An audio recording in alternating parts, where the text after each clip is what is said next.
I don't know how, but this tweet is going to change my life. You know, I'm like 11 years old. I don't have money. Actually, £5 to start.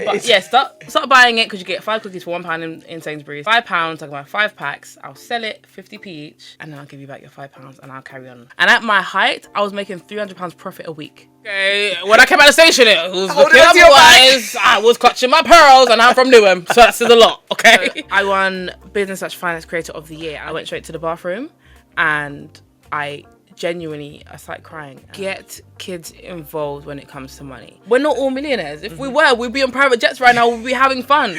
But that's the reason why we have to pick between going to work every day or taking time off and going on holiday, because there's the opportunity cost. I don't know if parents are always aware, but kids are very much so watching.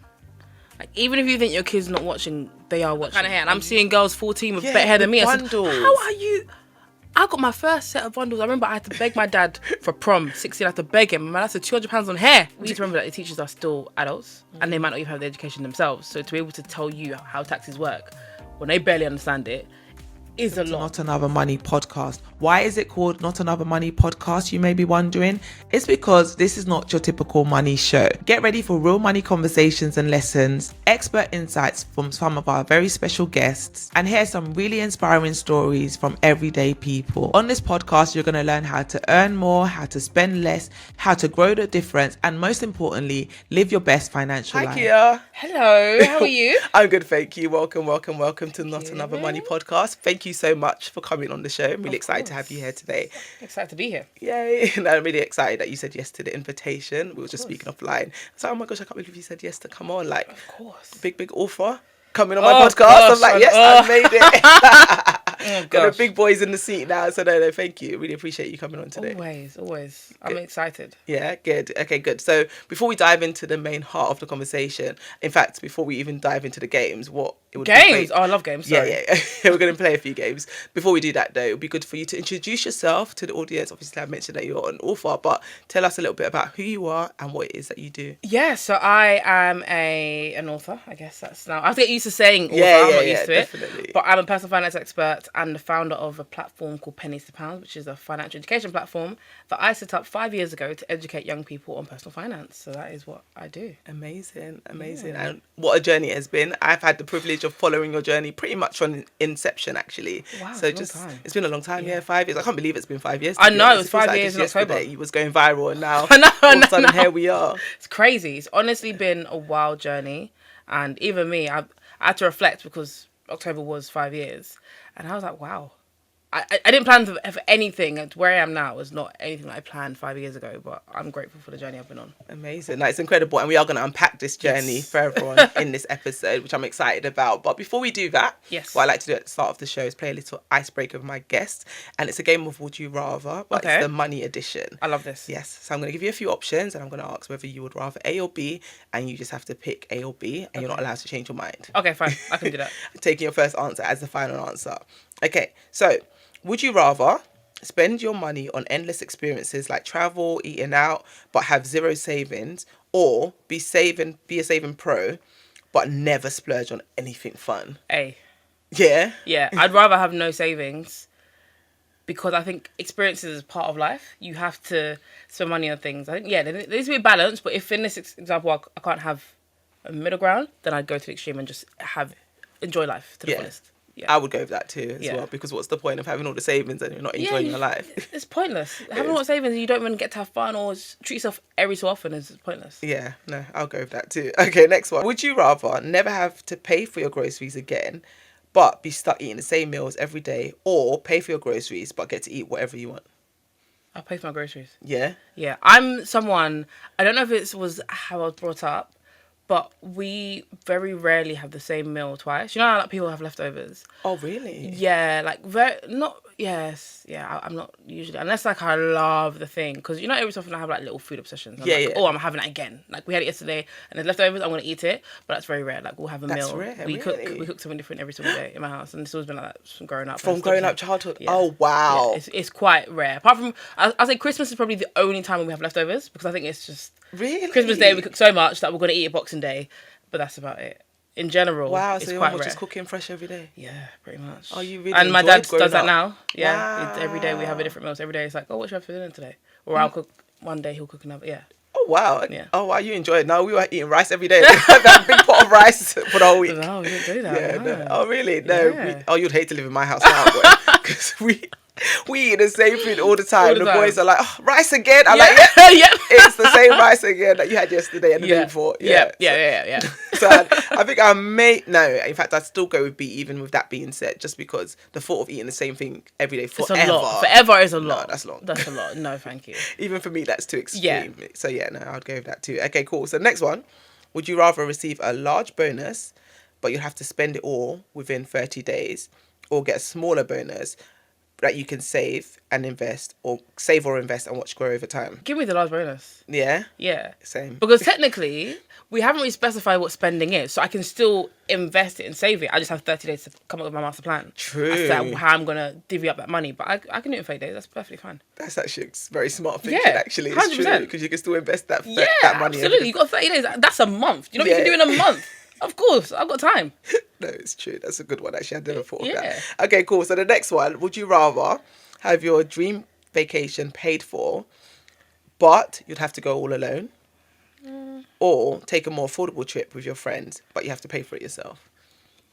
Ooh. So I travel a lot. Yeah. This year, as in 2024, I've been on, I want to say 8 trips. What? I'm going away next week, so that makes it 9. Yeah, I go away a lot. Wow. And I think only one of them was to Europe. Like, I travel a lot. I love traveling. So that's why the question about traveling really resonated with me. But this year, my birthday's in February, I went on a girls trip. So that was my birthday. I brought like 8 girls together. We all went away. We just went to Spain. That was one of the best trips I've ever had. Okay. And I've been to some incredible places, Yeah. so I think I'd go with B. Yeah. Yeah, I think I would. I think having the right people on Yes. holiday, there was no arguments. It was just fun. 8 girls, no arguments. 8 girls, Wow. no arguments. There was a little tear Yeah. shed, but it was just over little misunderstandings. It wasn't anything crazy. Yeah. And we went for the weekend for my birthday. And even now, my friends are saying that's the best 72 hours they've ever had. Like, we had wow. so much fun. So I would pick B. So you pick B. Absolutely. Amazing. Yeah. Okay, cool. I think I would go with A. Would you? Solo, but like your dream holiday, but go by yourself. Nah, shit, I'm lying. Because there's no point if I'm not sharing it with anybody. I don't know, at least my husband, maybe. Yeah. That makes sense. Leave the kids behind, but yeah. yeah. The kids can stay. Because then I wouldn't be able to have that memory with him, or... Yeah, true. True. Like, yeah, no, I'd Yeah. love to do it with him. Yeah, at there you go. least, yeah. There you go. So technically your B is just not with a group, it's with your Yeah, exactly. Yeah. I like that. Yeah. Okay, cool. And the last one then, would you rather live in a stylish apartment in a less convenient area, or in a more practical one, but in a prime location? So let's go for a luxury one. So a nice luxury apartment in a less convenient area, or a more practical apartment in prime location, but smaller. When you ask that question, I'm thinking about the longer term. So as much as, yeah, of course, a nice apartment is nice. I'm not saying that. But if I can take a smaller one, but I might be able to sell it for like 30% more than what I paid for it in 5 years' time, if I want to move to something bigger, I'd probably go for the smaller one in a prime location. Okay. That's Oh, what you I see, think. it's because of what you was thinking. Because when Yeah. I hear that question, I'm just thinking in terms of convenience for me getting to where I need to be. I think for me, it's because I've now moved from London and I live Okay. 2 hours away. Oh, wow. Okay. So I think because I've done that move, I think if I hadn't done it, I would have gone with A. But because I've done it and I come into London pretty much every week. Yeah. Yeah, I'm not saying it's not super easy, but it's not the hardest thing in the world. Okay. Like once you get over it and you get used to it, you're like, it's just, Yeah. it is what it is. So I think I'd go with B. Okay.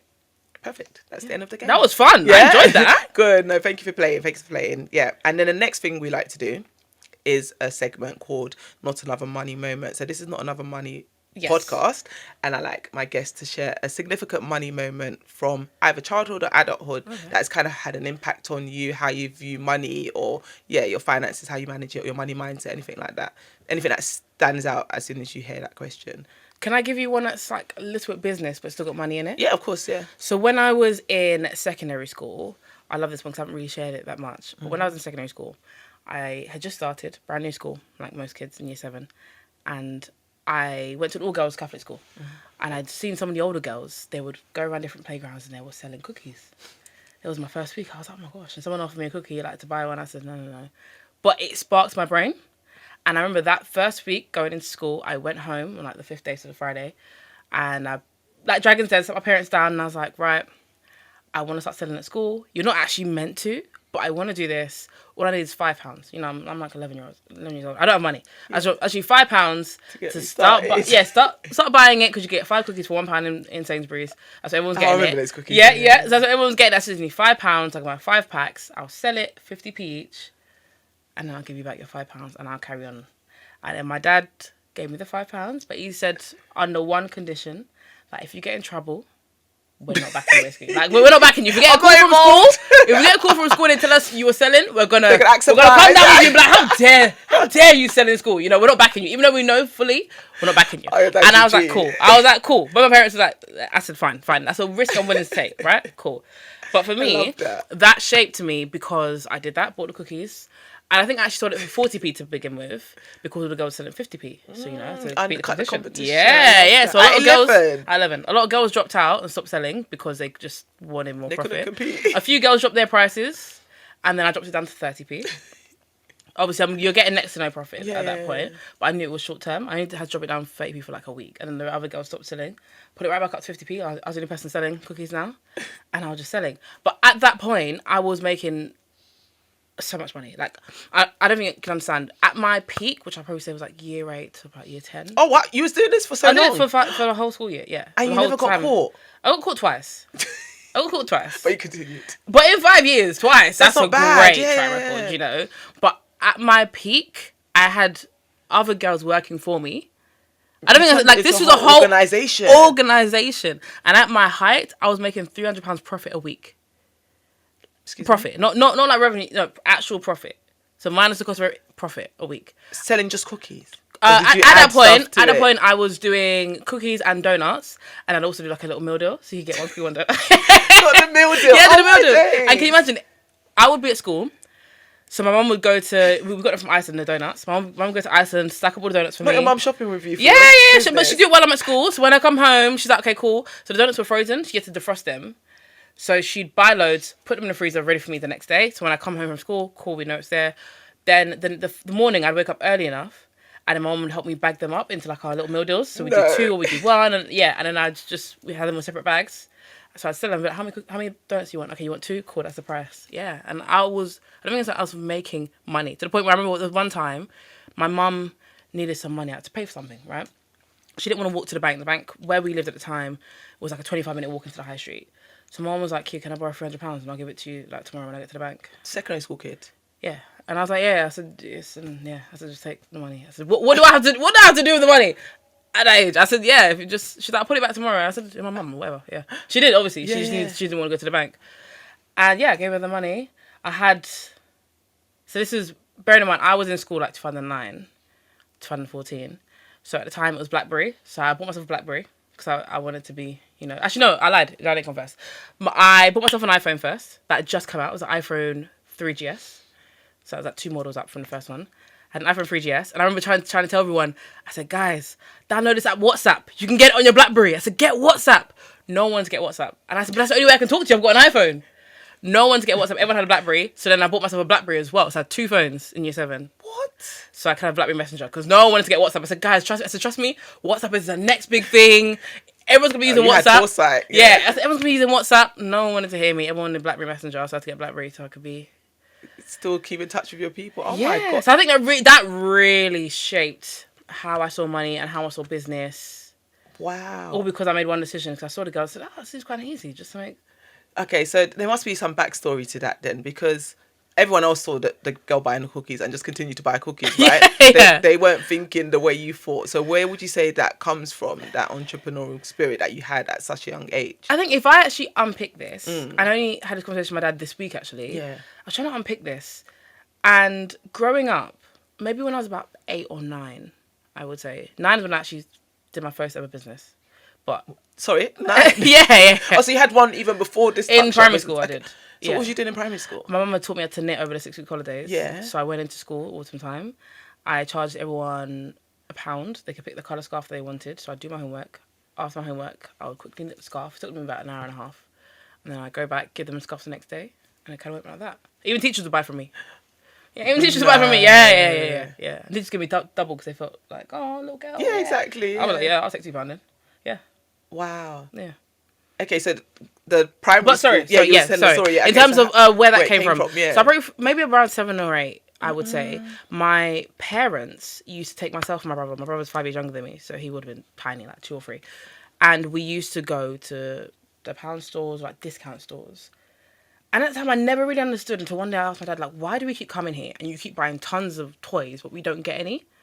Like, no, when I tell you, like, our basket was full of, like, Action Man, Barbie, yet we never saw a single piece of it. And I was like, why do you keep buying? Yeah, I was like, why do you keep buying these things? And he said it's because at the time, I don't know if you could scan it or search it. I can't remember which one it is. But you could basically input the barcode on the back onto Amazon and see how much it retails for. So some of the figures that they were getting were in the discount stores for £1. However, if you could resell it on like Amazon or eBay, and it's going for like £12. Yeah. So that's £11 profit. Obviously, when you minus all the fees and everything, they're cleaning for about £7, £6 profit. So they would just clear, if they found something that was making good money online, they clear the shelves of it, they buy all of it. And my parents would just literally divvy up. Both had their own eBay accounts, selling it. And when I used to see them do it, I remember I went an eBay account at like 8. I was like, hold on.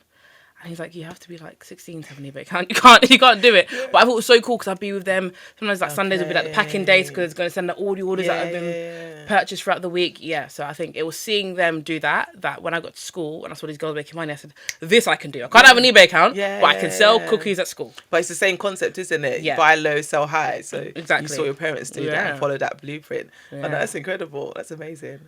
Oh, thanks for sharing. That's a really, really good story.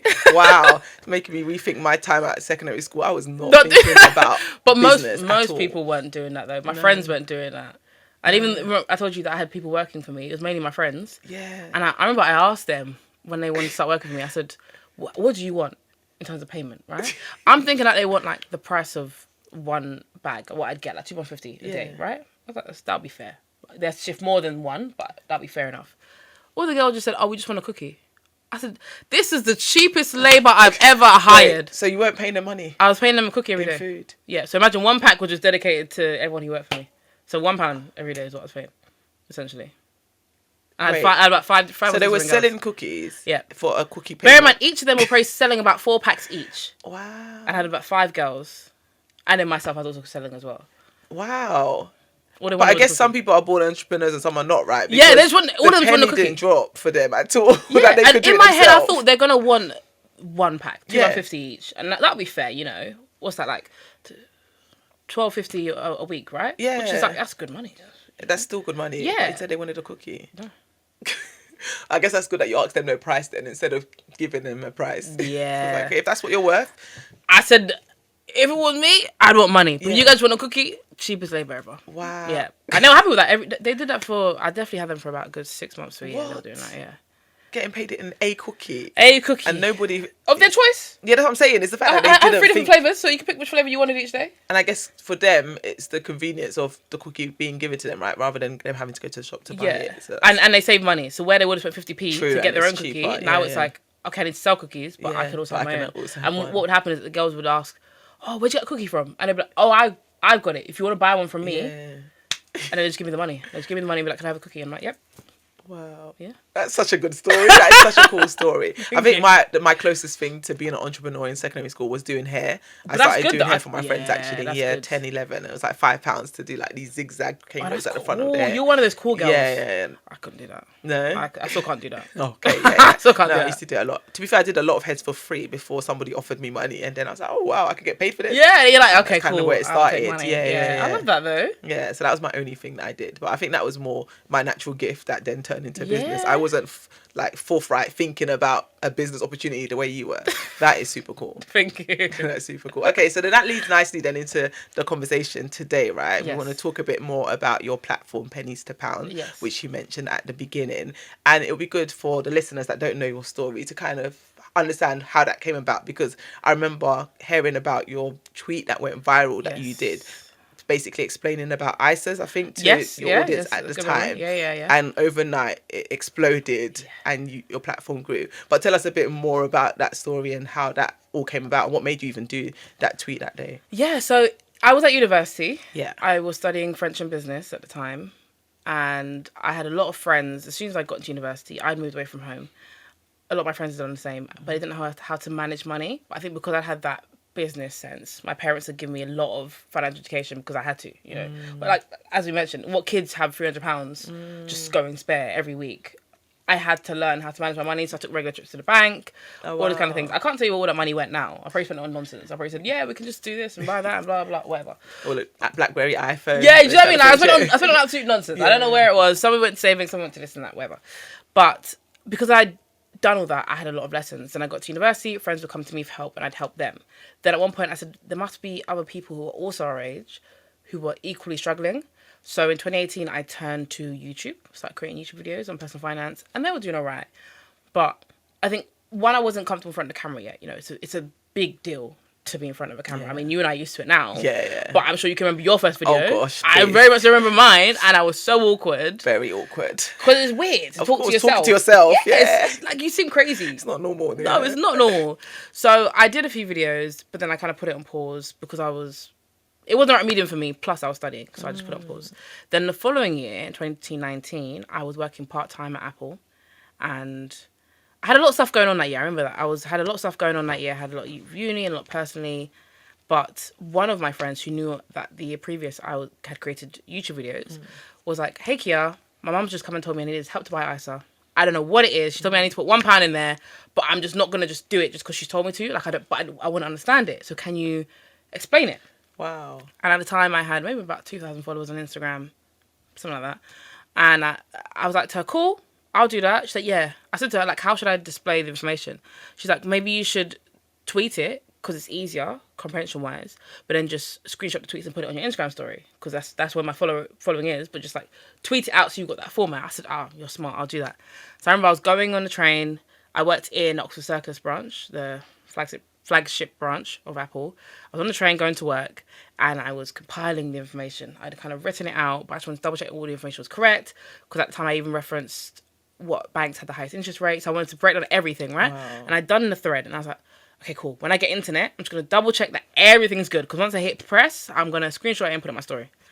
So I checked it at work and I was like, cool, let me just tweet it. And then on my lunch break, I'm going to screenshot it and put it on my thing. I've got I only have like 500 followers on Twitter, 700 followers. No one's really going to see it. So when I get that, screenshot it, put it in my story.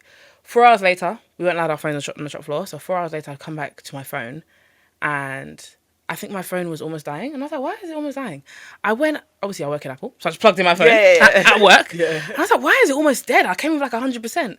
The reason it was almost dead is because the notifications on my phone kept coming through. Wow. And I started to see it. I was like, what's going on? I said, what's happening on my phone? Yeah. And because I forgot I'm no one. You're right? not thinking I'm like, happen. What? Yeah. So I opened up the thread. At the time, it had 5,000 retweets. I had... Retweets? Yeah. Wow. I had 400 DMs. It was just insane. And I was like, what's going on? And I saw my thread. And then when I came back to the shop floor, because there's like a basement thing, that's where our... staff room was. When I come back to the shop floor, one of my friends was like, Kia, someone just sent me your tweet. No. Like, it's going viral. And I was like, I've just seen, my phone's dying. I know, I've just seen. So I remember that evening, I spent my whole day after work replying to as many messages as I could. I think I got through like 200 messages trying to reply to people. So what were the DMs like? What were they asking? He was like, hey, just seen your tweet. Is this bank a good bank? Or, hey, I'm not sure. Mom said I should put £1 in. Is that correct? Is that enough? Or, hey, doesn't matter when I'm going to buy a house. It's just like questions like that. So I was answering as many as I could. And at that point, I was even like researching. If I didn't know the answer, I'll try and research so I can give them the answer. And then I remember the following day, I came back into work and my friends and I were talking about it because they'd all seen it now. They finally gone home, seen it, come back, and they're like, Kia, your tweet's popping off. Even my manager was like, we've heard something about your tweet. And I remember saying to them at that point, I said, I don't know how, but this tweet is going to change my life. Wow. I said that to them. I said, you said that in the moment. Yeah, I said, this is going to, I don't know how yet, but it will. And everyone was like, Kia, it's just a tweet. People go viral all the time, like, relax, chill out. And I was like, no, you don't see it, but this is going to change my life. And then I think about 2 weeks after, thereabouts, that thread was posted was when the Pennies Pounds podcast was born. And that was the first iteration of what is now Pennies Pounds, the whole platform, but it was just a podcast. And the reason being was everyone was telling me to create more content. And I was tweeting out more threads. They were still going viral, but it's not a sustainable platform.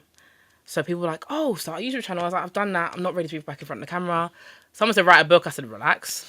And then someone said, start a podcast. I said, you know what? At that point, video podcasts weren't a thing. Yeah. Everyone was doing audio. And I said, you know what? I think I can sit in a studio and just talk or just have guests on. We can just talk about money. I think I can do that. And that was what I went down. Managed to find a graphic designer. He turned around my design in like 3 days. Oh, wow. For the cover. I didn't have a name until I'd got into the studio because obviously I recorded my friends for the first episode and he was like, so what's the podcast called? I said, oh, I'm toying with some names. I had one that my dad had liked, which was Pennies to Pounds, but I wasn't sure I had a few others.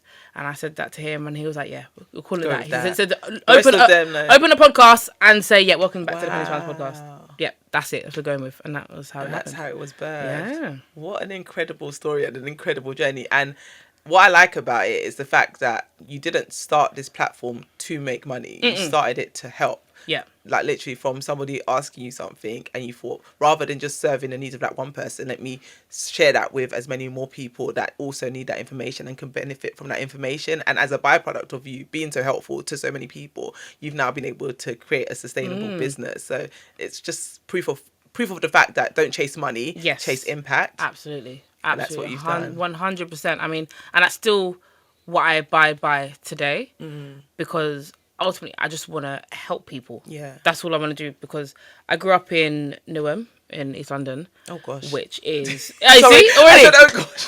Newham. Remember where we are. Oh, yes. Listen. Excuse me, I grew up in Peckham. It's a lovely area. Okay. When I came out of the station, it was looking otherwise. I was clutching my pearls and I'm from Newham. So that says a lot, okay? But that's where I grew up, right? I grew up in Newham and Newham was all I knew. Yeah. And there isn't really a lot unless you were identified as like really, really academically talented, which fortunately I was, but even then there wasn't lessons around money. It was more like, oh, you do really well at school, so we're going to push you to learn more and kind of like excel academically, which is great. But because of where you're from, you almost think that there isn't really further that you can go. Yes. So a big part of my passion is just that even though you've come from one place doesn't mean you have to stay there. And doesn't mean that this has to be my reality forever. And I want everyone to understand how money works, understand how they can make it work for them, how to save, invest, the things that we can do that we're not taught purely because of where I was born and grew up. My dad was born in Newham as well. He's done well for himself. That's because he sought out that information. Yeah. But if you talk about what's actually given to you, it's very little. Exactly. No, that's the thing. And that's why a lot of us have made a lot of mistakes over the years because we're just kind of thrusted into adulthood and just expected to know what to do with our finances. But if you don't come from a background where your parents have that education to pass on, then you're kind of having to try and learn it as you go along. Exactly. And often a lot of us make mistakes along the way. So no, it's amazing what you're doing with your platform and how you are helping so many. I'm just interested to know what you were doing or what your course was before you ended up birthing Pennies to Pounds. So you were studying at the time, you said. Studying French and business. Oh yeah, you said French and business, yes. Of course you did. So still business then. I guess it kind of does correlate to what you do. So if the tweet hadn't gone viral, what was your plan? What was you planning to do? I didn't have a plan. Okay. I was in my final year. I had actually injured myself that year. Not horribly, but I'd injured myself, so I had to delay some of my studies. But I had no idea. I was like, I guess maybe I'll be a translator. I want to be a translator for like a bank or a law firm, make some good money. But then equally I worked at Apple and I had a talk with my manager at the time and he was like, you could go up and it's Apple Corporate. I said, maybe that's just an easier route for me because I'm already in Apple. I just go to Apple Corporate. They have more perks and there's way more money. You're actually on a salary and not just me working part-time. So I was like, cool. My aim was to be a translator, but in the meantime, I work at Apple. So I'm going to go for that first and then see what else manifests from there. Yeah. But I used my French quite a bit when I worked at Apple anyway, so I thought maybe the two can blend when I'm in Apple Corporate. So that was my aim. Okay. Because at 21, I was like, I don't know what I'm going to do. I guess I'll just kind of figure it out. No idea. Yeah. And that was my plan until that took off. And then once I was doing the podcast, I was having more media appearances, so I was going on BBC and things. What are the things? Sorry, we can't play that now. We need to talk about the things that you're doing because you've done a lot over the last 5 years. So talk to us a little bit about the opportunities that have come off the back of this platform. In the beginning stages, I was on BBC Radio 1. I was on 1Extra. I had my first campaign with Monzo in the first couple of months of starting that as well. That was massive. But since then, I've worked with a lot of brands. So I've had a show with Channel 4, which has been incredible. I've worked with Nike. What's the show on Channel 4? Money in My Mind. Is it still on Channel 4 on demand to still yes, watch? You can still watch it. You still watch it there and on their YouTube is on there. Amazing. Yeah. I worked with Nike. That was an incredible campaign that I was a part of. That was amazing. What was that campaign? What was that about? I was the change maker nominated by Nike and Offspring for 2022. So someone who's making an impact in their field, Amazing. which was incredible. We had a whole shoot. I think it was over 2 days we were shooting. It was a massive campaign. It was on the Nike app, on the sneakers app. It was in the Nike Town stores. Wow. It was massive. It was incredible. And then I also had my own finance and sneakers event with Offspring. So we had our own intimate 50 people talking about finances, talking about sneakers. We even had we had a Sunday roast. It was like a nice community. Yeah, it was such a nice event that they managed to pull off. So yeah, that was incredible. I've worked with so many brands that I'm just fortunate to have done so. So yeah, it's been a crazy journey. It's been an incredible journey. And what would you say has been the highlight for you of the journey so far then? Oh, that's a good question. Because you've had loads. I've had a few. I would definitely say Nike has stuck with me. I think Nike was the first time that I really felt like, wow, I've made an impact. Mm. And you almost think, because you talk about money, that a brand like Nike, there is never going to be a crossover. Mm. So that was incredible. I'd say that's one. And then I probably would say I won an award last month. I won 2 awards actually last month. But I won an award last month that really resonated with me, because that awards is called the Be Creator Awards. I was nominated for it in 2021, I want to say, for Podcast of the Year. And I think I had imposter syndrome. I didn't win it that year anyway, but I had a feeling I wasn't going to win it. And in this year, 2024, I was nominated. I won Business/Finance Creator of the Year. And I think for me, that was so monumental, because that was a massive award ceremony. There's people in all walks of life, so many different creators. And to actually be recognised. And I won that on the day that my book came out. I remember that post on LinkedIn. Yeah, so I got so many emotions. I remember when I won that award, because you have to come off, you do like a little speech and then you go off. I went straight to the bathroom and I started crying, and I literally just gave thanks, and I was like, I can't believe it. 5 years into my journey. I said, that's amazing. It's such a monumental moment. It really was. And I tried to just take in the moment. Yeah. I mean, sometimes you can rush ahead and be like, oh, this is great. Let's keep going. But I really want to just soak in that moment and be like, wow. I did this. Yeah, it's crazy. Absolutely crazy. And it just gets you excited for the next 5 years, because it's like, if you've done all of this in the beginning of your journey, what's next? Exactly. It's going to be incredible. Oh, I hope so. Thank you. So another thing that I wanted to have a conversation with you about then is financial education for kids. So you mentioned obviously that you were helping educate some of your friends that were like university age, college age. But I guess in terms of parents teaching younger children, or children at the age where they first start learning about money. So like yourself, you said by the age of 7, you're pretty clued on as to what money was, even starting business, right? So for parents like me that have young children that want my children to be money savvy, like what kind of tips would you give for us to start introducing the concept of money to young children? I think a really good way is to get kids involved when it comes to money. I think a lot of parents are good in terms of, I don't know if you had it growing up, but you know, at some point your parents want you to not be shy anymore. So I remember my dad would give me like a £5 note and say, go pay. And you don't want to do it because you're like, come with me. But, you know, they give you money to do that, to say like, go and pay the cashier or go and pick that up from them, because they want you to get confident to talk to people who aren't in your family or close circle. I think if parents start doing that, but with an intention around money. So I used to get pocket money. I think a lot of kids did. It wasn't a lot, like £1, right? But then we'd go to the shop. And then, you know, I'd say, oh, I want a chocolate bar. My mum would be like, okay, cool. Like, well, let's do the maths. You've got £1. So if you buy this as 80p, you only got 20p left. Do you still want to get it? And getting them to really think about it, say, oh, okay. Or when you come out and you go shopping with kids, get them to guess how much you think a carton of milk is. You know, they might say £5. £5? No, milk is around £1.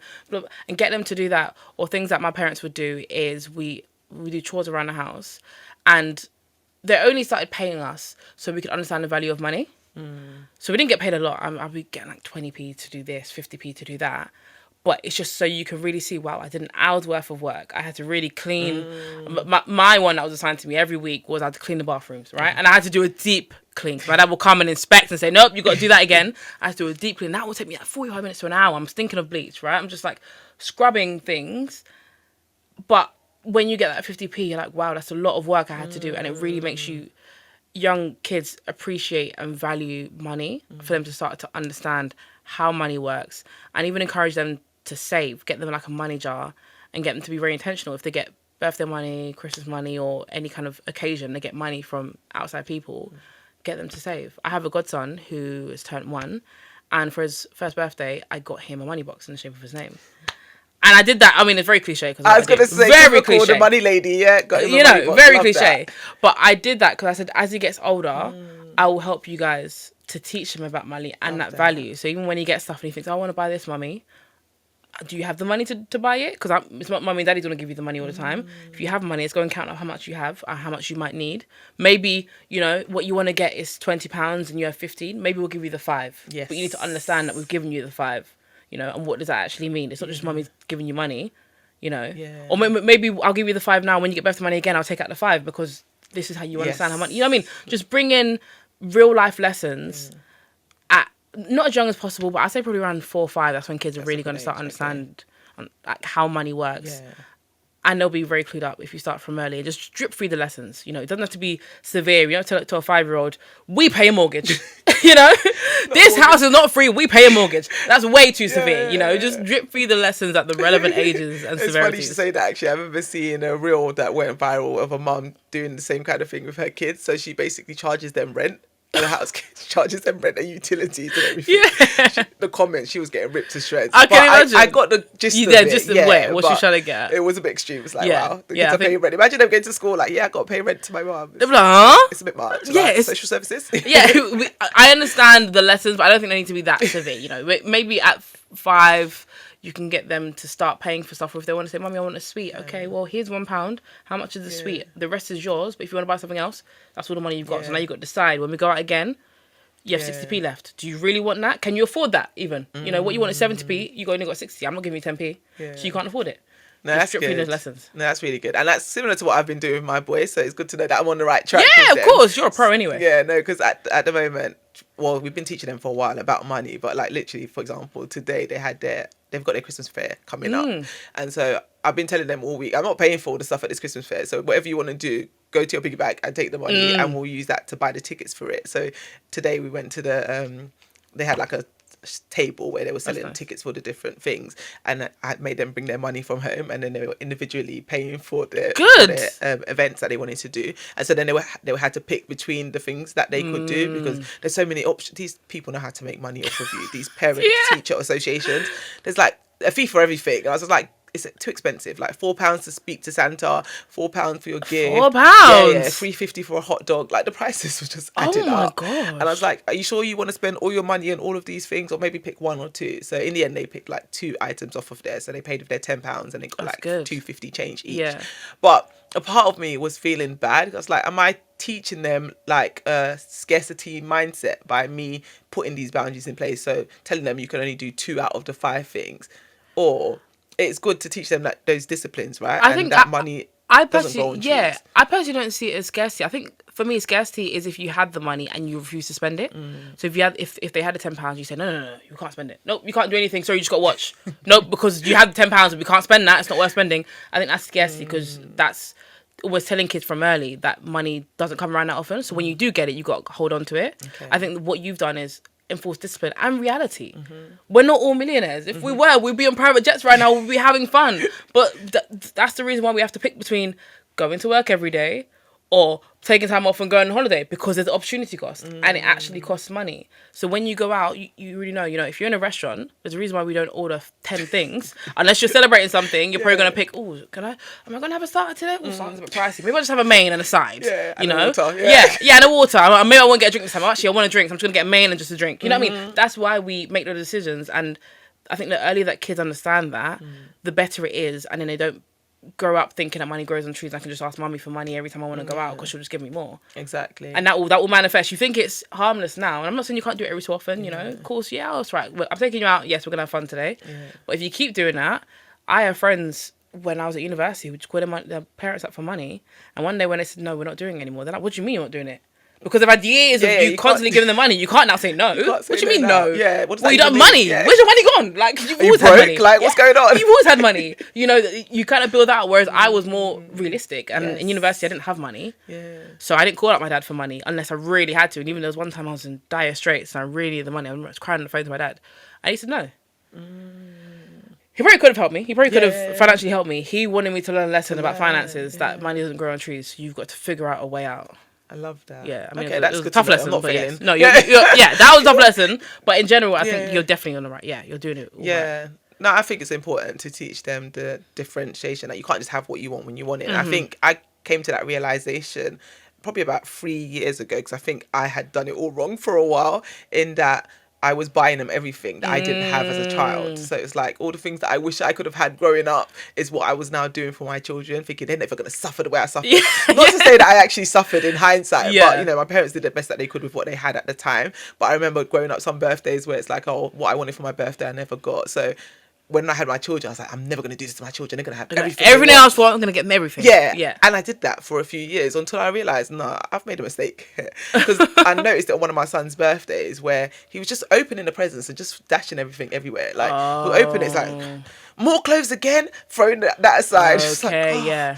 I didn't want this one. I was like, no way. Yeah, no. When they say that, I said No I chance. failed somehow because this is not right. I was Yeah. like, excuse you. Do you know how much money we've spent on all of these gifts? And you're That's just the thing, throwing yeah. them aside like it's nothing. Yeah. But it's because to them it is nothing. They don't understand the concept of things costing money and that mummy and daddy worked hard for these things. To them, it's just Yeah. like, I don't want this. Yeah. And they don't realise the cost that it took for us to get them these things. I said, no. This isn't happening anymore. Yeah. But at least you caught it early though. 'Cause Yes. a lot of parents don't, and a lot of parents complain when they're teenagers and when Yeah. it really manifests. It's like, it's so Yeah. hard to pull that back now. They Yeah. spend years thinking that things This is are life, cheap or yeah. that this is normal. Like, of course, if I want a new games console, why have I got PS5? Yeah. Like, I don't care if it's £600. I should have it. Yeah. But if they actually understand, well, £600. If I do get it, It's a big wow, deal. we've Parents got have one, really, yeah. yeah. And if I don't get it, sacrificed. I understand because it's a lot of money. Do you know what I mean? Like I had that with my parents. My parents were gamers, so we always had games consoles at home. Yeah. Always, the nearest one we always had it. But there was one year when the Nintendo Wii came out, and we really wanted it. That PR for Nintendo Wii was heavy. Nintendo did their job with that Yeah. one. We wanted it. I wanted nunchucks. I wanted to do all that. We wanted it. We really wanted. Me and my brother really wanted it. And my dad, he said, if we can do it, we'll do it. And if we can't, we can't. And I remember that Christmas came and went. We didn't get it. And I was like, it's okay. Like, Oh, wow, you took it well. Yeah. I was just like, well, I'm sure they did their best. And obviously, if it's not there, we still had really good Christmas. Yeah. But obviously, that's the one thing we really wanted because a lot of our friends had it. We didn't have it straight away. And I was like, no, but I understood what money meant. Obviously, not to the degree that I know now. But I was like, I understand that I watch my dad go out to work. I watch my mom go out to work.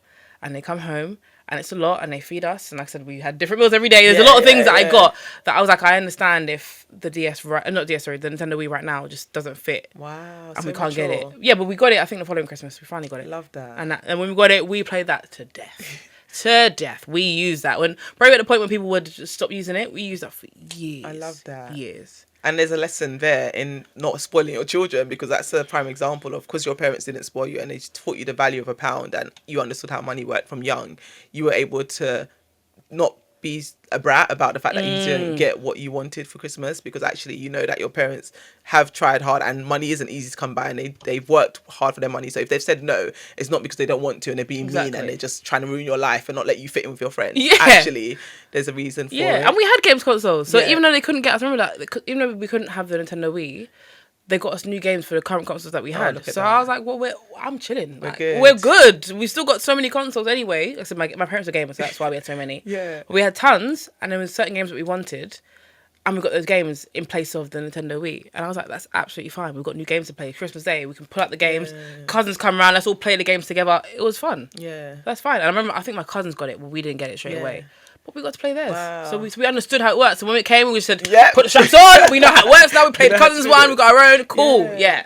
That was Oh, I cool. love that. And I love that. Thank you for sharing, because Yeah. that's given me hope. I'm like, okay, for Yeah. these kids, there is hope for them. I think, because not that I struggle, but sometimes I think, am I being too transparent on the topic of money or sharing too much about money with them at too younger age? And is it going to make them grow up thinking, oh my gosh, money's just this hard thing to come by and all the rest of it? But no, I do think there is power in being open with the children Absolutely. and bringing them on that journey too. And again, teaching them the value of a pound. So like even today, going back to the example I gave of them paying for the things at the fair, they appreciate it more because they know how much of their pocket money or their birthday Now they money can see it, they're like, has ah. gone to it. It's like, They're like, wow, £10. I had £10 when I came in. Yeah, exactly. I've got coins now. They're shuffling the coins. And, and like, then wow. exactly, and suddenly they realise, oh, that wasn't even worth it. Yeah. I did like that £4 on that toy. Is this all I get? Yeah. Oh, exactly. But when I'm buying you something and you're dashing it, You saying, say, "Yeah, this is thanks." exactly. Yeah, So exactly. it's like now, as they're getting older, they're being more appreciative of the things they have, because they're realising how much things cost.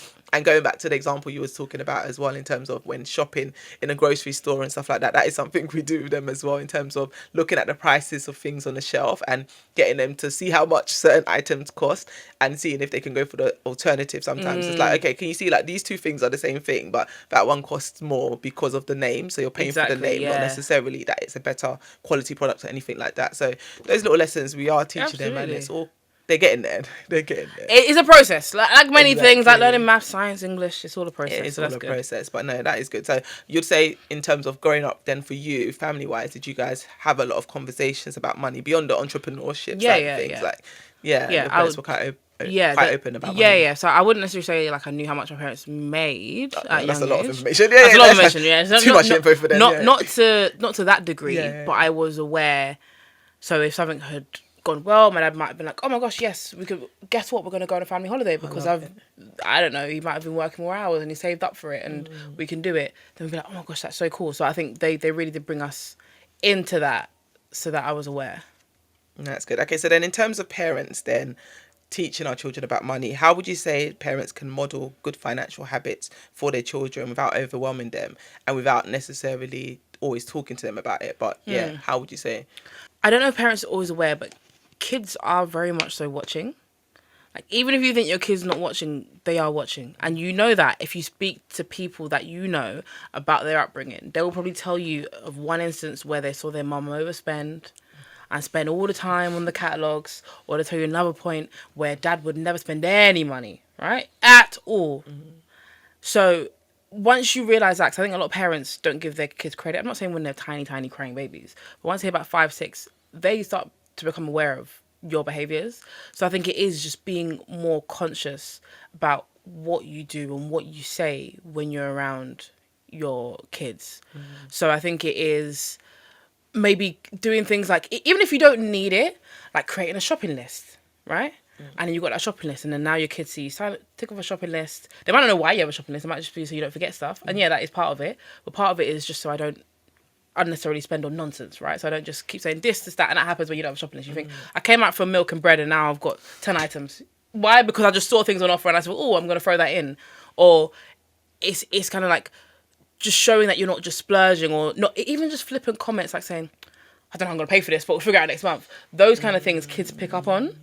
They might not know what it means, but as they get older and they reflect, you're like, oh, mum would just probably, I assume she put it on a credit card, or I assume she put it on some sort of finance. So it's just being aware, even if you are someone who maybe does have those habits that you want to kind of move out of, just being aware of what you show to your kids, not actually saying it, but being aware of what you show and trying to be better, even if you are working on yourself. Yes. In the process, but in front of your kids, just try and be the best you can with money, because they are going to watch it. And there's a lot of people that I've met in life who are unfortunately not great with money, and a lot of that comes from habits that they've seen their parents do over and over and over again. The parents might not have said a lot of parents don't talk about money with their kids, but they speak way more in their actions. True. So it's just being aware of what you're showing and how that might impact them. No, that's true. That's good. And that's made me think twice, actually, about some of the things that I do. So, yes, I've been giving them these lessons and telling them all these things and, making them spend their own money, etc. But I probably have been modelling some bad habits as well, in terms of me saying, oh, I'm going to the corner shop, for example, to buy bread. That happens way too often, but I need to go and buy bread. But then I end up buying some snacks for myself and snacks for the kids. And it's like, we didn't come in here to buy those things. To the point that the boys now, whenever I say I'm going to the shop to buy bread, like, can we buy this, can we buy that? Yeah, like, no. See? We're only getting bread. Sometimes it works. Sometimes I end up caving and buying them sweets and all the rest of it. But it is, again, what am I teaching them by not doing what I say I'm going to do in that moment? Yeah, I think that is a lot, because I know if I went to the corner shop where my dad went, if he says getting bread, there's only bread coming home. Oh, there really? is no surprise. He's going out for bread, like, that's all we're getting. It's bread. You know what I mean? If you're lucky, it might be a nice loaf of bread, but it's bread. That's it. There is no veering off that. Yeah. And I think that really does have an impact, that I know, like, if you're going to the shop, it's unlikely. And even now, if my dad comes home with something, and I'm like, oh, you bought that? He's like, yeah, I thought I'd treat myself. Because it's just like, yeah, I just felt like it. But it's not the norm. I know if he's going to the supermarket, he's not going to come back with tons of sweets and chocolates and that. Yeah. He's come back with he's going there with whatever he said. The list that we have before he went, that's all we're getting. Wow. Maybe the odd, on occasion, might just be like, oh, I just got this thing. But it's quite rare. It's a rare thing. Yeah. Wow. Yeah. I need to be more like your dad. I can be very impulsive. Like that shopping list, I'll get the stuff on there, plus a whole nother list worth of stuff. Fair. So yeah, need to work on that. So no, thanks for that tip. That's Okay, all so right. then moving on to the next age group. So talking a bit more about teens and young adults now.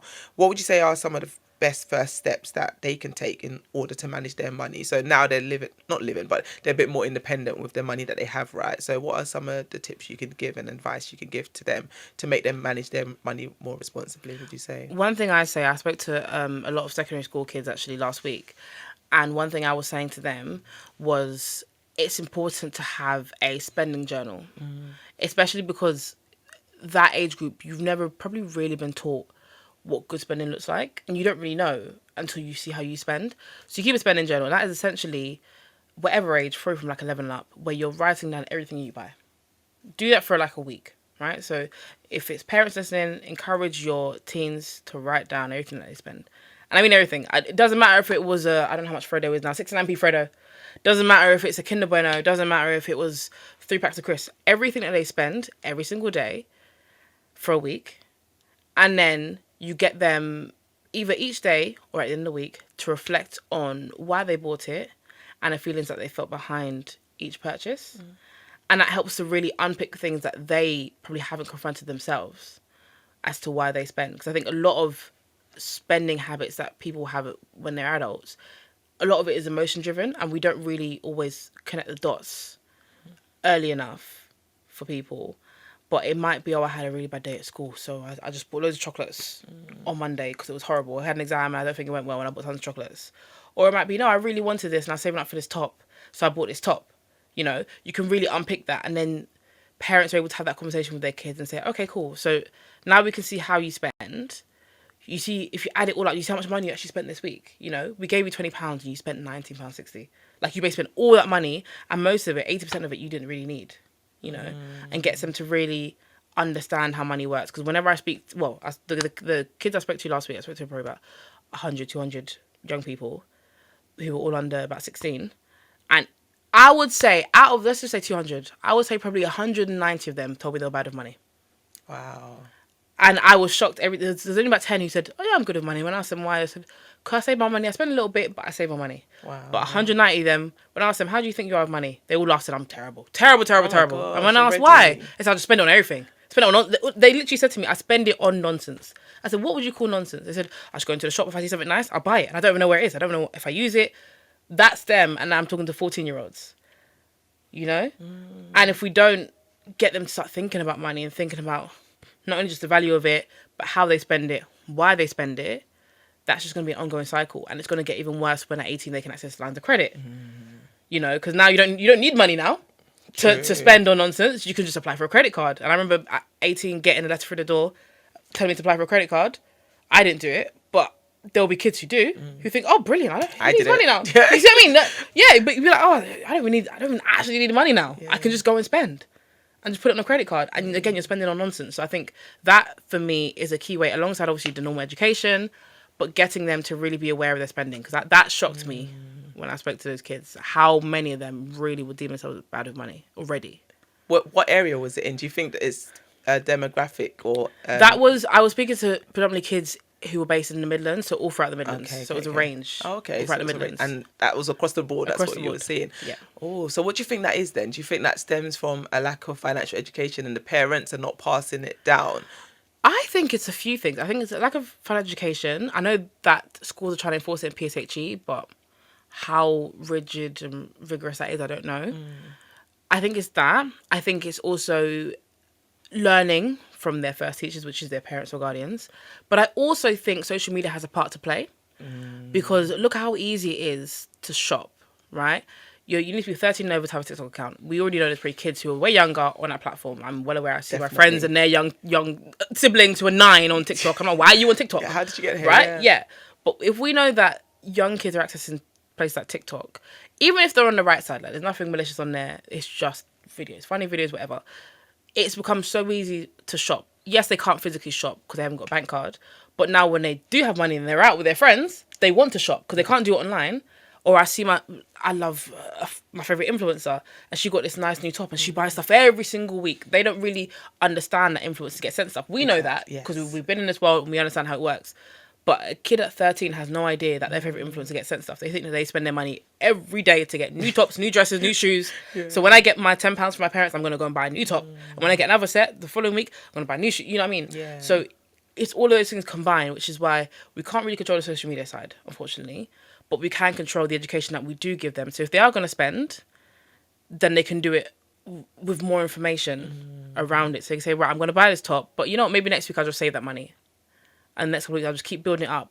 And then maybe in a couple of weeks, I'll treat myself again once I've done X thing. Yeah, that's good. And that is so true. And I think, yeah, you hit the nail on the head in terms of the impact and influences that young people have. I think when I was growing up, there was no such thing as social media, right? We had magazines at best, and that was the things that had marketing messages that we were accessing. And we didn't have 24-hour access to that, whereas now it's like 24/7. There's always the new gadget or the new outfit or the new something that you need to have, and it always seeing it, constantly being bombarded with all of the latest things that you need to have. And then if you see your friends have these things, you feel that pressure to also have these things as well.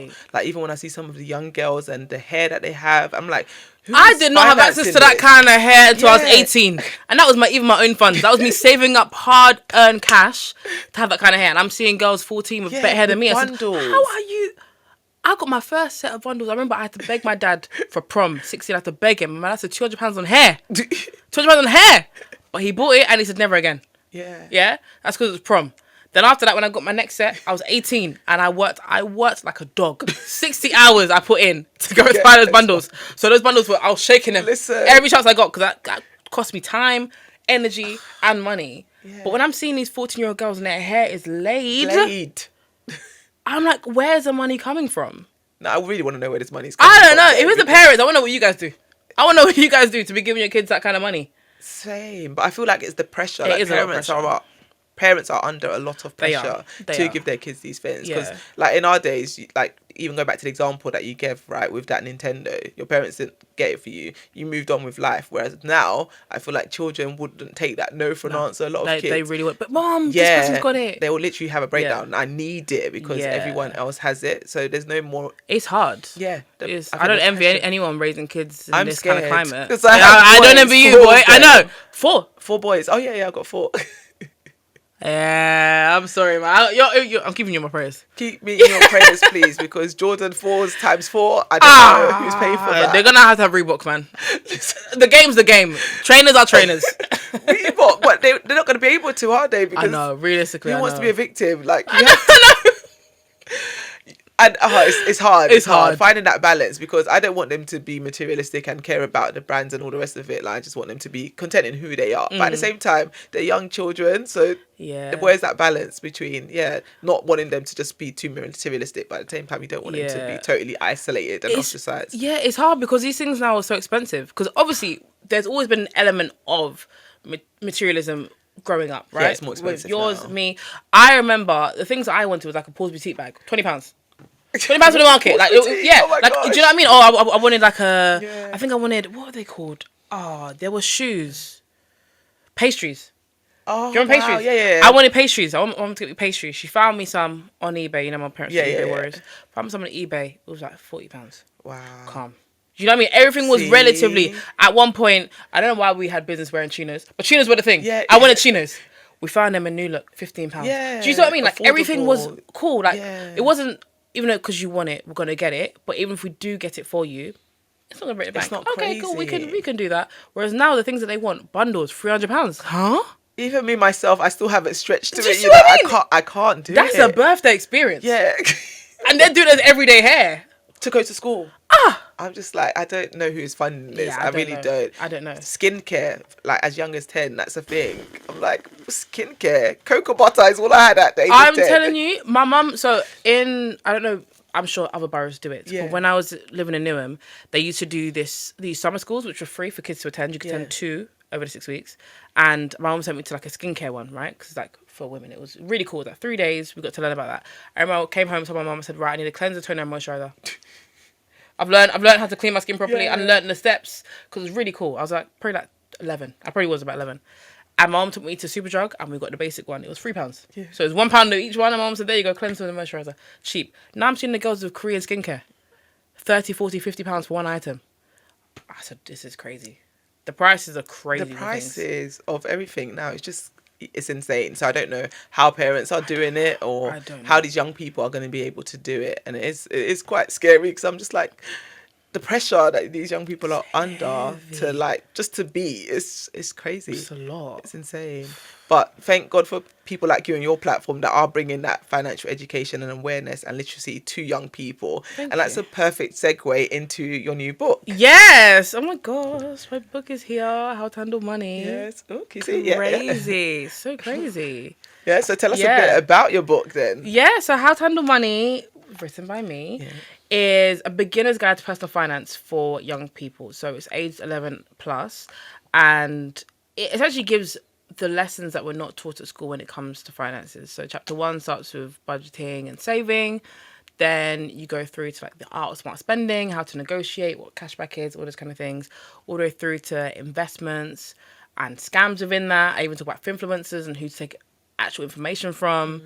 All the way through to, at the end, we're talking about student loans, understanding your pay slip, taxes, pensions. Wow. So it really is a gradual build-up of lessons that gives you a good foundation of financial understanding. So anyone, doesn't matter where you are, because I've even had people who are in their 40s buy this book, who, you know, and there is no shame in it. If you haven't got that foundation, this is a good foundation book to have. And I'm so happy I got to write it, because at that age, I was very much so a bookworm. I loved reading books. I had books on everything. My mom buying books all the time on all kinds of topics, from like the ancient Egyptians to the dinosaurs. I loved books on anything, right? Even fiction books. I'd read all kinds of stories. But the only thing she couldn't find me a good book on was money. So to be able to write this feels really fulfilling, because it's the one thing that I wish, and I know I would have binged it if I had that at that age. I would have loved to learn about money.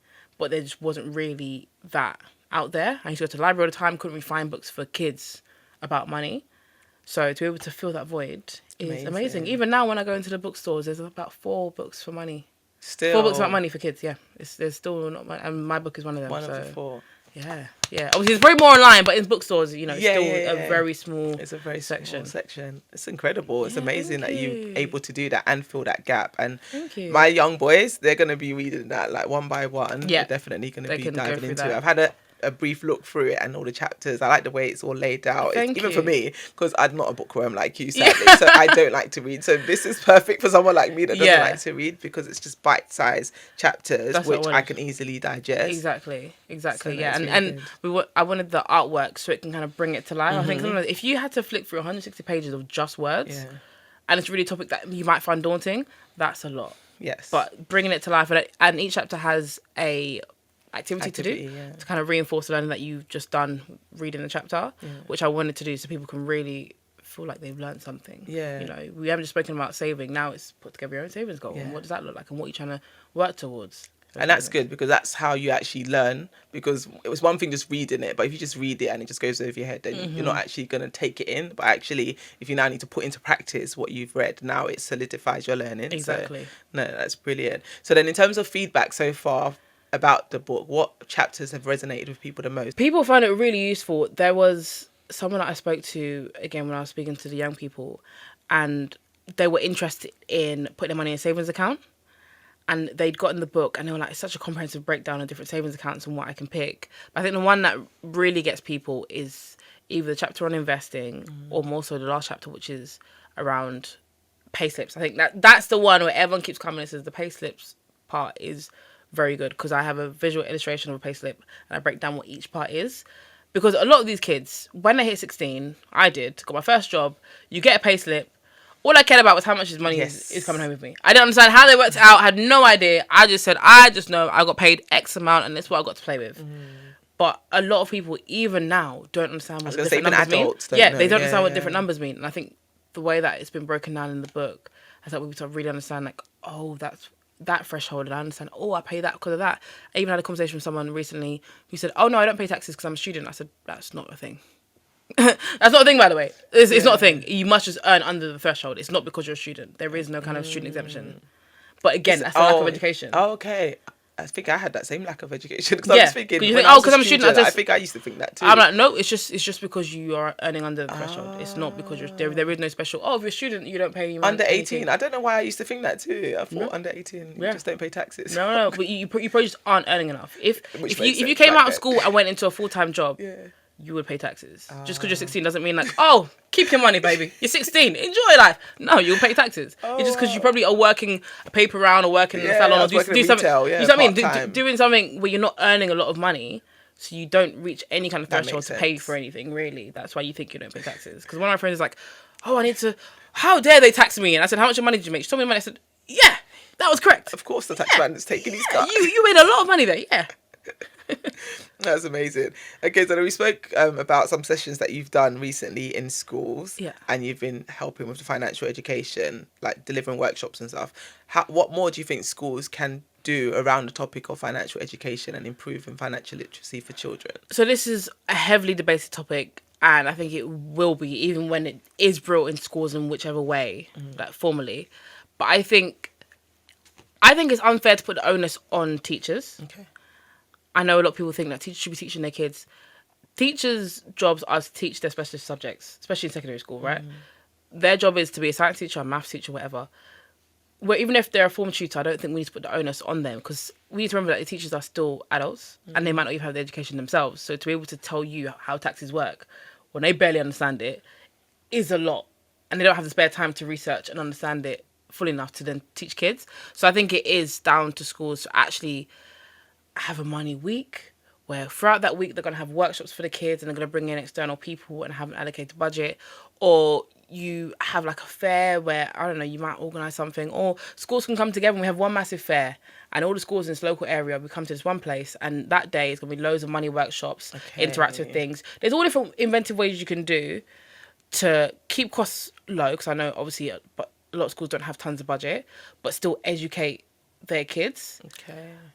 But yeah, I wouldn't necessarily say it's down to teachers to teach them, but I think schools need to really make it a focal point, because the same way we make careers week a week and you go and understand different careers and you have a chat with a careers advisor, why can't you have a money week and you bring in a money expert and you talk about what's your financial goal and how you working at the moment. Okay, you're 16, are you working part-time? This is what you'd have to do to reach that at some point, you know what I mean? Or if you want to go into a job, you should be looking for X salary when you hit X age, because no one really knows that. You just think, I want to earn money. Yes, exactly. You don't know. And when you come out uni, you think, yeah, you think £18,000, that's brilliant money. Until you go into the real world, you think 18k is nothing. It's not going to cut. But no one's telling you that, you know. I think that's what it should be.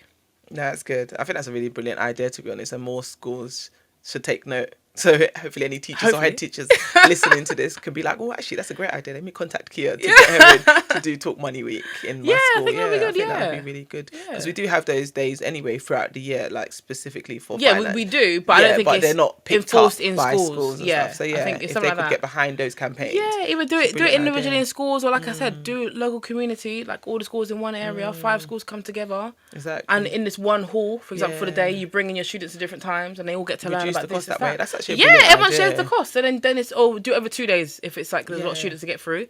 Do that, and then just students from all different schools have different time slots. They Such come a and brilliant talk idea. to. You know what I Have mean? you started Don't trying rotate. to get that off the ground, actually? in No, different areas? that idea came to me just as we're talking. but I Okay, think- so you need to run with it. Yeah, Yeah, that's such a brilliant idea. Seriously. Yeah, it Like, makes sense. It does make sense, and I think the kids will get a lot more out of it as well, coming from an external person rather than a teacher. Because sometimes you do switch off when your teacher. You do, because your teacher like, oh, Miss just gave me detention yesterday, and I'm going to listen about taxes. Yeah, You're not going to hear that, but You're if you not gonna even hear have it. someone external, you're like, oh, exactly. I don't know why you always just you listen, perk you think, up a bit more, right? someone external's coming. Oh, I wonder what they're going to talk about. Yeah, exactly. Versus Mrs. here to talk to us. You're like, oh right, Here Miss she is again. again, yeah. Exactly, exactly. That's good. That's really good, actually, and hopefully, yeah, like I said, we can get something like that Get something going off the because ground. that is really a good idea. Before we draw the conversation to a close, a couple more questions I want to Go for ask you. I think in terms of with your book, if there was one key takeaway that you'd want teens and young adults to get from the book, what would that takeaway be?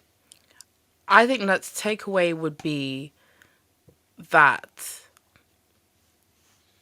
money is a fun topic and that no money goal is too big. I don't want to take away from that. The book really does simplify everything as much as possible for young people to understand. And I think sometimes I spoke to a child as well who said, oh, I can't invest. I haven't got enough money. And I was like, yeah, obviously not, they weren't old enough, they were 15, but I said, yeah, when you get old enough, of course you can invest. You don't need to be a millionaire. But no one ever told her that. And she's like, really? I said, yeah, of course you can start investing. I said, so what's your goal? And she said, I really just want to help my parents out and I want to buy their house one day for them. I said, yeah, you can definitely do that. For like when, but I think seeing that smile on her face, she walked away and she's like, oh, I can actually, wow, I didn't know I could go and do that. I'm going to go and tell my mum that I can actually invest when I hit 18, because she thought it was like, you have to be rich and, you know, be on Wall Street and be able to do that, which is how it's depicted in the media. And then when she really realised that, oh, I can do it as a regular person when I become of age, that's nice. That's amazing. And you don't even realise the seed you've probably sown for that young girl, because 10, 15 years down the line, she's probably going to refer back to that conversation she had with you where she's like, wow, this lady told me that I can actually invest. And she starts going down that rabbit hole of researching and finding that it to be true, that actually, yes, it is accessible to me. It's not just for a certain demographic or a certain income bracket. It's actually accessible to everybody. Yeah, so. And it is. And I wish I was taught that from early. I mean, I was just someone who just didn't take no for an answer. I just said, I'm going to be here. And I thank my parents for it, who always told me the sky's the limit. There is no ceiling. Even when they told you there's a ceiling, there is no ceiling. So that's why I always had that. But not everyone gets that or feels that. So I hope that this book helps them when it comes to their finances to not think that everything's over, or if I'm from this area, it can never be more than that, or this is my predetermined fate. It's not.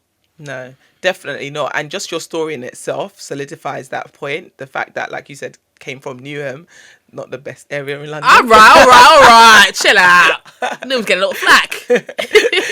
Yeah, no, but coming from the area that you came from and everything like that to where you are today, it's such an inspirational story, and it just goes to show that where you start doesn't mean where you're going to end, and we are not like a final product at the beginning. We can evolve, we can grow, and we can achieve whatever we set our hearts out to achieve. And absolutely, you're literally living proof of that, so it's incredible. Like, come on, you're sitting here with your book, with your name on it. Like, I know, it's crazy. It's insane. It's crazy. Seeing it in bookstores is the weirdest for me. Literally, not even self-published. Like, who published this book? HarperCollins. Yes. Yeah, it's insane. I know. And it's in the stores, like, it's insane. Amazon, everywhere. It's still very weird, yeah. But I'm grateful, but it's just very strange. Yeah, it's incredible. It's incredible. I'm sure when you started Pennies to Pound 5 years ago, in fact, let me not put words into your mouth. Did you think that this is where you'd be in 5 years' time? I didn't think I thought I'd still be doing it in 5 years. Really? I hoped I'd be doing it for a while, but I thought, why might be a year, 2 years? I did not think it would manifest into this. I thought I'd be doing a podcast. Maybe the podcast would do well. I don't know. But then I'll just keep doing a podcast whilst I figure out my career, and I'll just go down whatever route it was.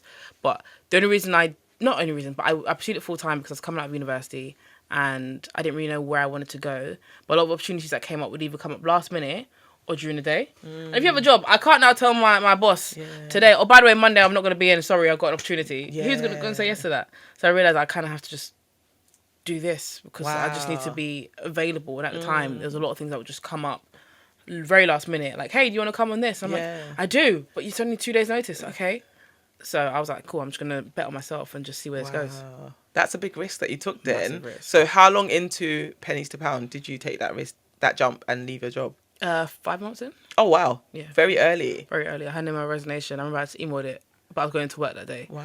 And as soon as I reached work, they said, you resigned? To do what? And I said, to do Pennies to Pound. And they said, it's just a podcast. Yeah. What do you mean? Don't get ahead of yourself. Yeah, they're like, relax, you can still work. And I said, no, like, I think it's going to be more than that. I don't know what it's going to materialize into, but I just need to just be focused on this.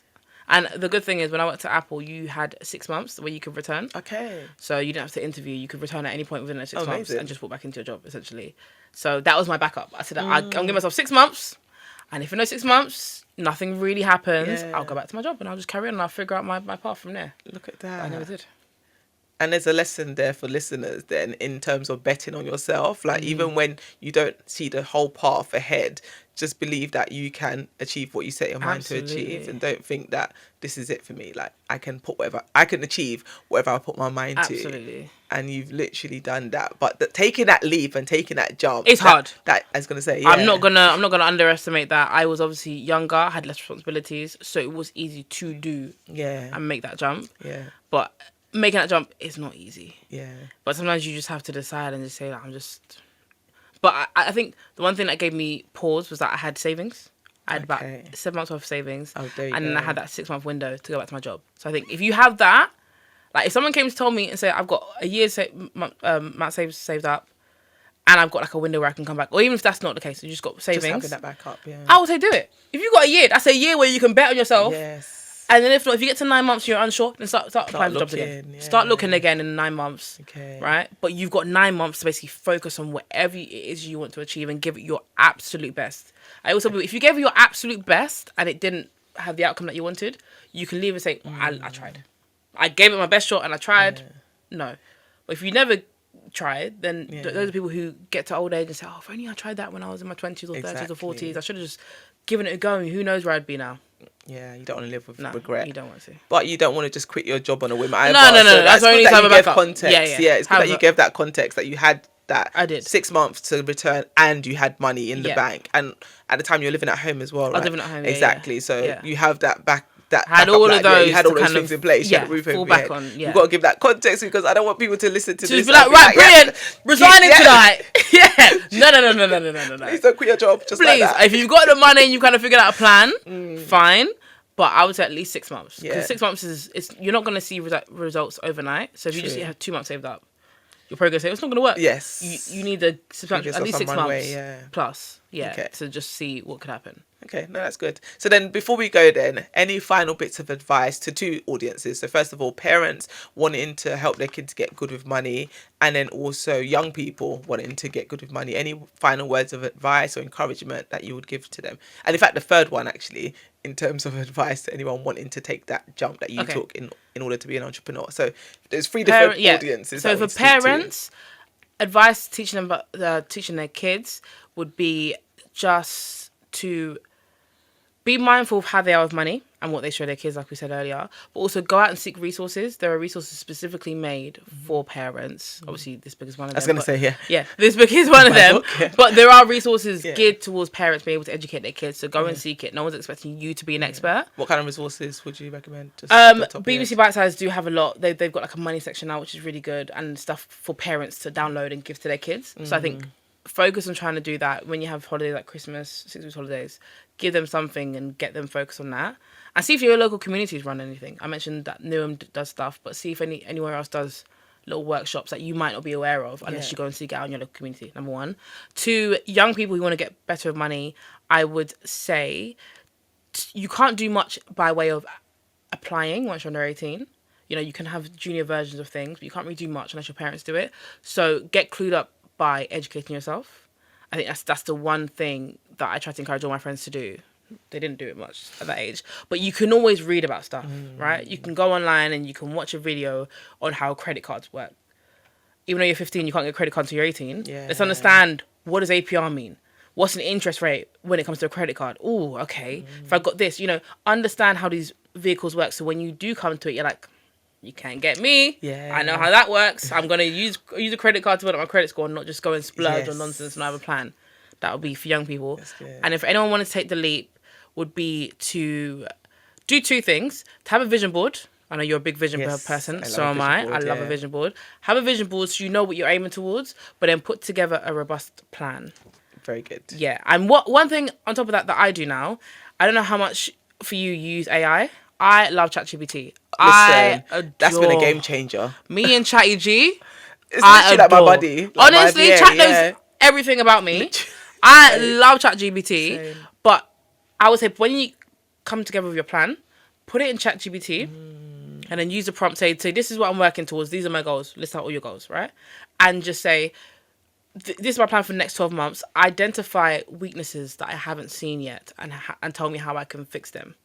Oh, wow. That's a new prompt for me. You do that, you put it all in, and it will say, oh, I noticed a weakness. You might be over-reliant on yourself or blah, blah. You might need to... All the things that you might not realise, which might hold you back or might make you think, oh, I'm not doing well. It will help me to do that and refine that plan. I'm telling you, ChatGPT has changed the way I do things, especially business. Changed the way I view business, the way I identify weaknesses, how I can implement things that you might not have considered because you're not an expert in these things. So, sorry, just to process what you've just said, with that prompt, how did it get the context in order to identify those weaknesses? You will start off and say, hey, ChatGPT, I'm looking to start X business, because I'm assuming that you're probably going to leave your job because you have a business idea, whether it's service or product based, you have a business idea. The business aims to do this, my target audience is this, and I'm going to do it by this. In the next 12 months, my plan is to do X, Y, Z, boom, boom, boom. If you have dates of like, by April, I need to do this, but cool. Include everything that you have. If it's just goals, like by the end of next year, I want to have achieved X, but I'm starting from scratch. I've done nothing yet, but it's what I want to achieve. Tell it, what weaknesses have I not identified? Wow. Like, just from those prompts. Just from those prompts. Yeah. What What weaknesses have I not identified that may stop me from reaching these goals by the end of next year, or whatever your time frame is, and then give me resolutions to each of these weaknesses and watch it come through. Wow. Yeah. And obviously, if you go through and you think you might not have fully understood one part, you might say, oh, I didn't really type that out properly. You can go back and say, actually, for the second point, that one was actually meant to be this. Can you reanalyze this weakness and give me a way to resolve it? But I'm telling you, you do that. You can even do it now with how you currently run your business. Say, these are my goals for next year with my business. I've done X, Y, Z so far. I want to try and achieve X, Y, Z next year. You can still do that prompt and it will tell you everything. The way I'm going home to do that tonight. You will see. I'm going home to do that this evening. I'm telling you will see that and you'll be like, yeah, like I did it recently and I was like, oh, yeah, there's a lot I didn't kind of factor in, or actually you're absolutely right. Yeah, I've been kind of putting that off for ages, but yeah, it kind of is holding me back. And it'll tell you why it's a weakness, how it might affect you or the business, and then give you a solution. And sometimes if the solution is vague, if it is like, you should put together a plan, maybe on this and this, then I'll tell it to, okay, put together the plan, knowing everything you know about my business. Actually action that resolution for me. Yeah. And then watch it give you the actionable resolution based on what it knows about you. It's such a game changer. I love it. I love ChatGPT. Honestly, I use it. If I don't use it at least once every 2 days, then something's wrong. Yeah, something's wrong. I use it all the time. Same, I use it all the time, but I haven't used it for that prompt in terms of identifying the weaknesses. So I'm definitely excited to go home and try that. One. Okay, no, thank you so much, Kia. So before I let you go, then, any final thoughts, any final comments? Where can we find you? What's next for Pennies to Pound? Pennies to Pounds, we've hit our 5 years, so there's going to be a nice little refresh in the new year. I'm really excited for that. But in general, you can find us everywhere. So it's Pennies, IES, £2. Obviously, the book's come out, which is incredible. So yeah, I'm just enjoying the wave. I'm trying to enjoy the wins. I think as we rush to the next one. So I'm enjoying this win. I'm excited to kind of delve more into how young people can learn about finances and how we can make it fun. That's always my core thing. How can I make money fun for young people? So haven't fully come up with new ideas yet, but I'm an ideas machine, so I'm sure in the future we'll have way more things coming out. Amazing. No, thank you so much. Thank you for having me. This was great. No, I really, really enjoyed our conversation. We were chatting away. Honestly. I know, right? It's been really good. A sign of a good conversation. Exactly. Just blabber off. Yeah, I love it. Thank you so much. No, thank you.